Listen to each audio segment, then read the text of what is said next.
Anonymous is saying, why do you think the Afghan army is losing despite their larger numbers? What Afghan army? There is no Afghan army. You mean the previous you mean the former Afghan army, right?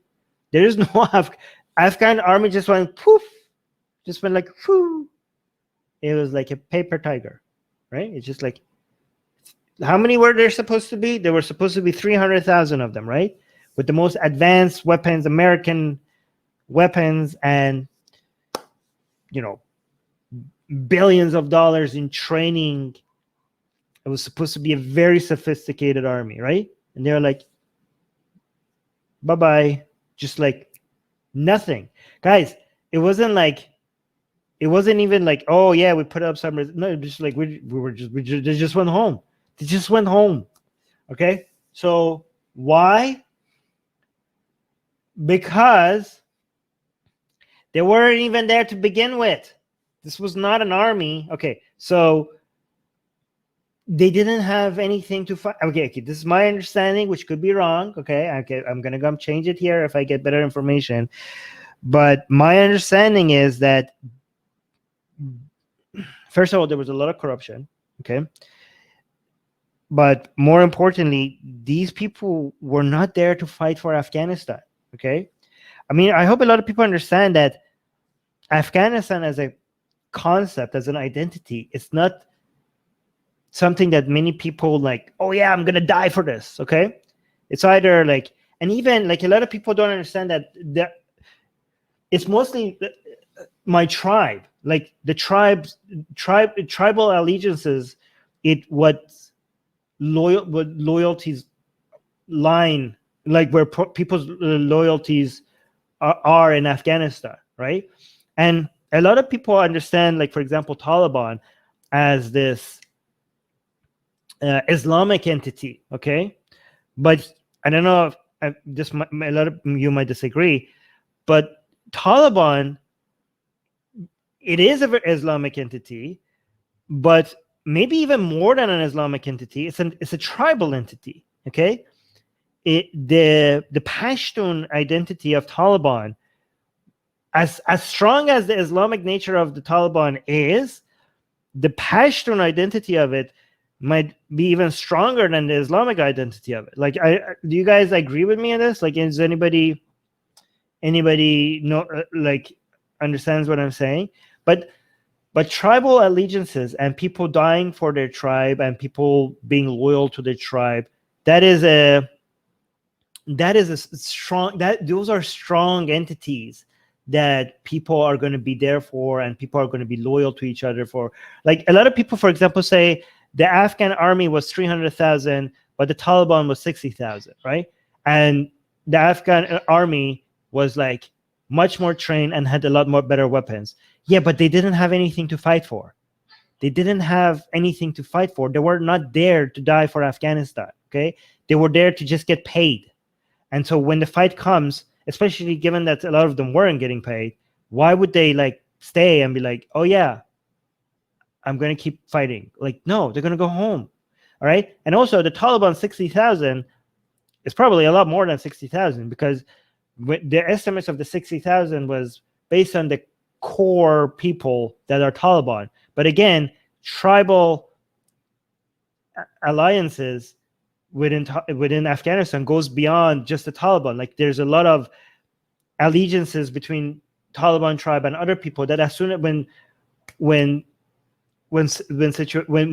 needed, Taliban could rely on other tribal allies that might put their numbers way beyond 60,000. Like, these dynamics between tribes is something that a lot of people don't understand.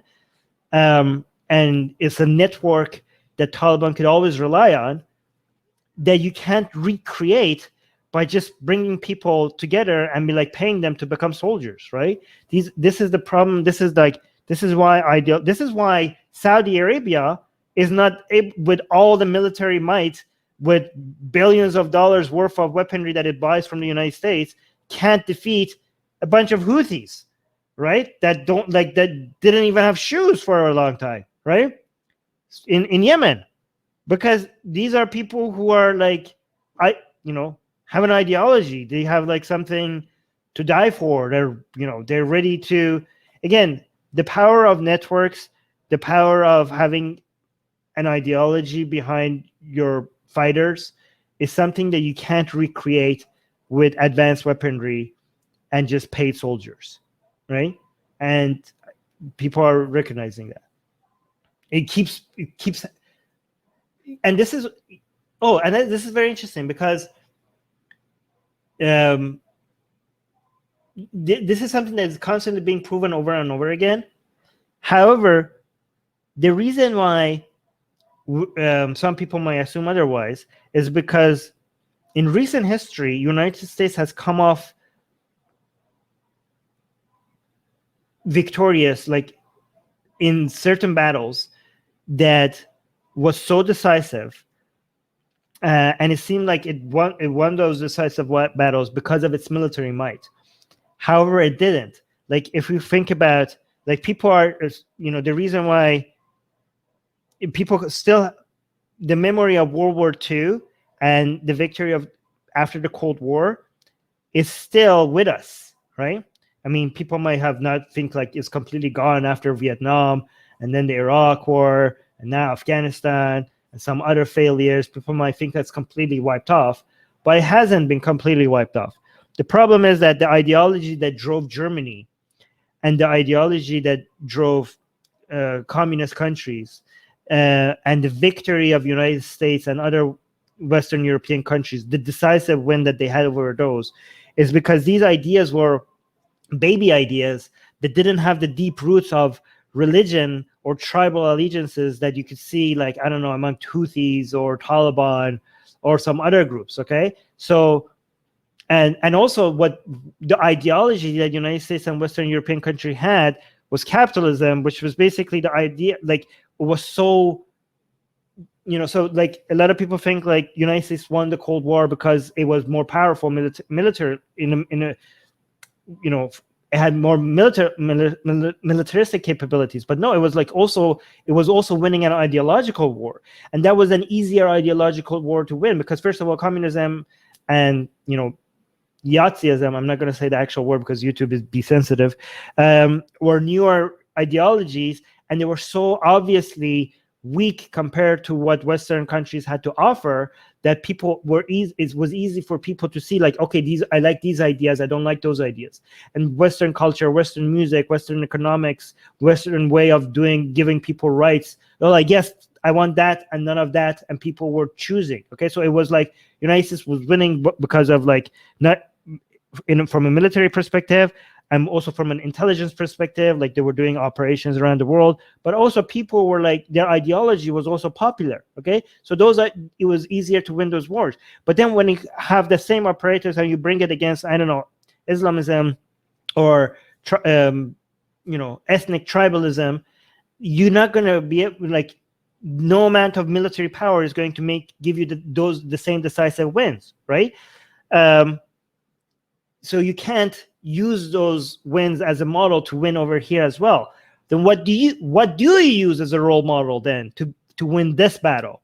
What do you use as a role model if you can't use the wins against communism and Yazidism? Again, I'm not going to say the actual word because YouTube be sensitive. Okay, what is the role model that you have to use against Islamism or ethnic tribalism? Okay, what is a win that we can use as a role model to win these battles if we can't use the ones that I mentioned? In the live chat, anybody? Guys, anyone in the live chat? What is the role model?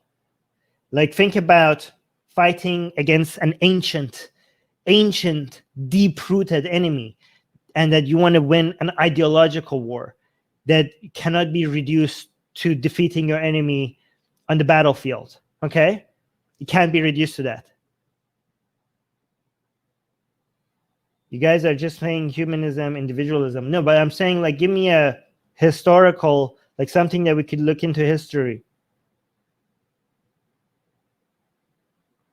Somebody's saying it's not fight to okay, guys, you're saying it's not, you guys are saying it's not possible to fight the Taliban. Guys, that's why I'm saying, You're saying they don't have a traditional army. I'm saying think outside of the battlefield.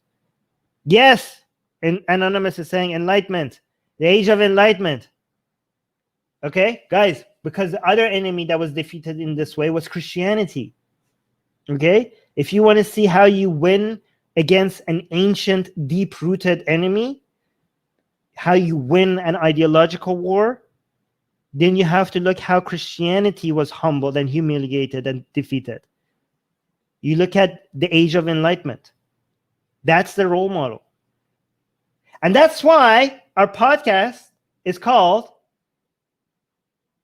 Secular Jihadists for a Muslim Enlightenment. Okay? Check out our podcast, by the way. That was, did you just see how I used all of this to promote our podcast? Right? We want an enlightenment. Okay? That's what we want. And this is why you can't change. People like, how do we bring democracy? How do we bring human rights and women's rights to these countries? You can't do it from the top down. You can't be like, oh, here's a new constitution. Good luck with that. You have to change the minds of the people from the bottom. These countries might not be ready for a government. Guys, you go look at the opinion polls of people in Afghanistan. Okay, around 80% of them still believe that apostates deserve the death penalty. Okay, like you can't just be like, hey, here's some democracy. You can't do that. You have to make people want these things before you offer it. Oh, AJ just gave you a link to the Secular Jihadist YouTube channel. Go check it out. Oh, by the way, guys, on the Secular Jihadist YouTube channel, in 2 days, we're bringing a really good guest to talk about Afghanistan. So make sure you subscribe to the Secular Jihadist YouTube channel. Check out, if you go to the homepage, you'll see when the next live stream is going to be, and check out the guest that we're bringing. We're bringing an expert to talk about Afghanistan. So again, search for Secular Jihadist and subscribe to that YouTube channel. It is said that something that makes IDF strong is that the soldiers know that they are guarding their families. Seems like a few Afghan soldiers thought of guarding their sister's freedom. I don't know. Okay, first of all, that's such an uncharitable way of looking at it, because a lot of these people a lot of these people who are in these armies, they were probably there. A lot of them might have been there making money for their families. Okay. Also, the understanding was that the Taliban is going to take over, right? So a lot of these calculation was like resistance is futile. So, and they were probably right. Okay. Based on how Taliban was taking over everywhere else. And in fact, a lot of these people's predictions might have been like, maybe a civil war is worse. Maybe you're like, Troll, you're speaking honor culture right now. My sisters, you're like, the language that you're using is very honor culture. No, this is not about, if the civil war was happening, if there was war, then more people might have been at risk than if there was no war. Okay. A lot of Afghans, I'm not saying this is correct or incorrect. A lot of Afghans' perception was also that things were more secure under Taliban. There was less crimes, right? A lot of people's understanding is okay, yeah, we have less freedom, but we're more safe. Which one do I prefer, right? So, again, I'm not endorsing Taliban. I'm just saying this is the calculation of a lot of people in Afghanistan. You can't just assume oh, yeah, I don't, this is such an uncharitable take to assume oh, yeah, these people who are not fighting is because they don't care about their sister's security. This is they were. What do you think they did with the money? Why do you think they were enrolled in the military to make money to do what? I'm pretty sure you could find examples of bad people there as well. Because, for example, one thing that you could know about Afghan's army is that a lot of them were drug addicts. Drug use was very common in Afghan's army, and a lot of them were there to maybe get money to pay for drugs. I don't know. I'm sure you could find examples of everything. I just don't want to come up with general example. We don't have any surveys, we don't have any studies, we don't have any opinions polls. We just know the things that we know is that there was mass corruption. We know people weren't getting paid. We know a lot of soldiers were ghost soldiers. There were people were just there were people in charge were just taking money for soldiers that didn't even exist, right? We know there was drug use. We know that these were not there was not enough. We know there was not a lot of ambition, and like morale was really low, right? We know these things, but like we can't be like, oh yeah, these people didn't care about protecting their sisters. I think like I don't think like that's a fair conclusion. Well, Troll is clarifying, saying what I mean is in contrast. Outside Kabul, the Taliban went door to door, kidnapping girls, and a brother tried to prevent his sister being kidnapped, and they killed. Yeah, we reported on that. They killed them, right? However, that's like, how do I say this without being dismissive of these incidences? For an event like that, you also have like many other things that people put into calculation, right? Like we have. Again, I don't want to be dismissive of horrible situations like this, but the way it might come across as people like that is statistically, it's unlikely that happens to them. Okay. Again, I'm not saying this is accurate. Like they see a handful of reports like that right now. Okay. But overall, they're seeing like, okay, this is what's right now is being described to them as a peaceful takeover, right? Like most of what people are noticing is that Taliban is taking over and they're not doing mass executions, okay, like they used to, okay, and they're mostly keeping the people who were in charge. They not only they're not doing mass executions of the people who are in charge, they're even telling them you get to keep your job. This is a very effective strategy by the Taliban. Like they're like, if we don't resist, if we just surrender, like they're letting us, like we're not getting harmed. Like why even resist? The calculation, if you do the cost benefit analysis of resisting versus not resisting, you could see why they're coming to the conclusion of not resisting. I mean, the Taliban today is more politically savvy than the Taliban 20 years ago. They understand the power of, like, I know like you guys are seeing mostly like the bad reports of them going out and taking like daughters and like forcing them to marriage, and there's a couple of executions that is being highlighted. But what you're not seeing is the other side, that Taliban is very effectively, every time they're conquering a place, well, I don't know every time, but a lot of times, they go to the leaders, the commanders that they just defeated, and they're posting selfies with them. And they're making sure that gets everywhere else, so that the people of the next city, they see like, oh my God, these are like, they're not executing the commanders that they're hanging out with them, they're eating with them, they're praying with them, they're taking selfies with them.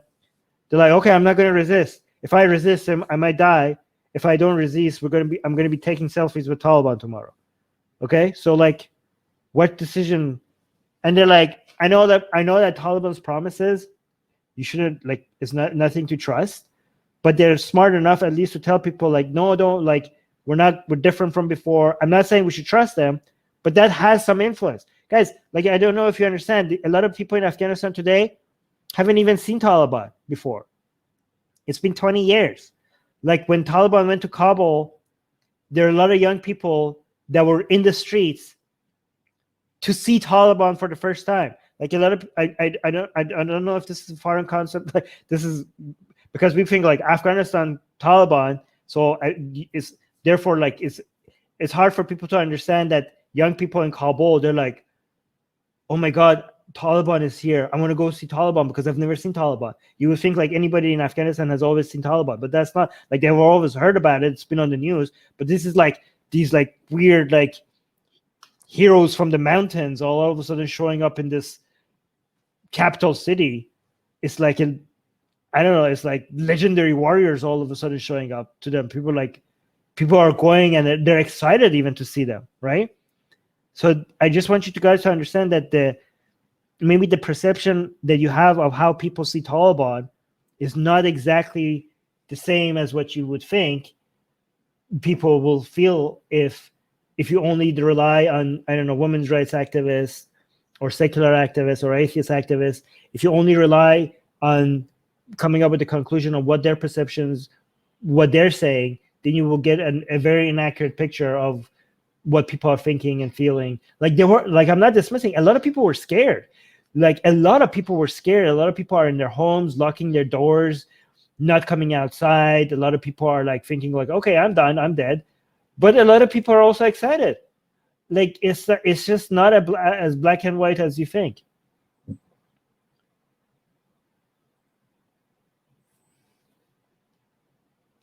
And even people who might be scared of Taliban, there's somewhat are also like,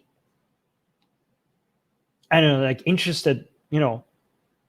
They're like, who are these mysterious fighters that like everybody's talking about? Oh my God, they're so victorious. I mean, even if I don't agree with them, I'm kind of like, some of them like might be inspired by them. They might think like this is historic.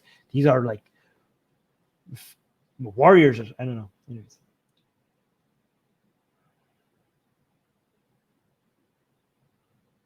And if you want to know how the survey was conducted, Pew does better surveys than everyone else. But you could go look at Pew surveys.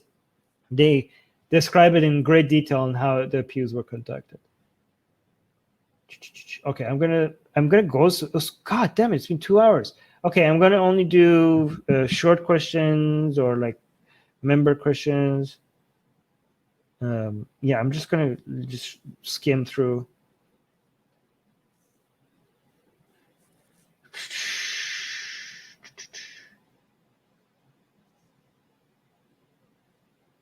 Yes, true. Okay, I'm just gonna skim through because it's been already 2 hours and I have to go.